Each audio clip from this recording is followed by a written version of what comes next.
మొన్నాడు బౌలింగ్లో అయితే చెత్తగొట్టేయండి రా. ఎలా అందరూ వచ్చారా? చిన్నప్పుడే బాగుండేది కదా, ఓ బరువు ఉండేది కాదు, బాధ్యత ఉండేది కాదు. మాకు తెలిసిందల్లా ఒకటే, ఇడ్లీ మామ కొట్లో ఒకే ప్లేట్లో అందరం కలిసి ఇడ్లీలు తిన్నాం, పంపు సెట్ దగ్గర స్నానాలు చేయడం, క్రికెట్ ఆడుకోవడం, వినాయక చవితి ఊరేగింపులు, మా జాతరలో ఆటలు.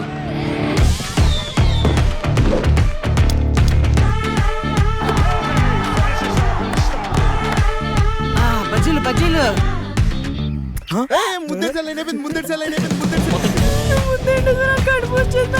మీ సౌత్ సిటీ చూసారండి? అలా ఎలా నెత్తావు? ఒక అమ్మాయిని ఎవరైనా లొడతారా? ఈ రోజు నుండి నువ్వు నా చెల్లివి. ఫ్లేమ్స్ చెప్పింది కదా.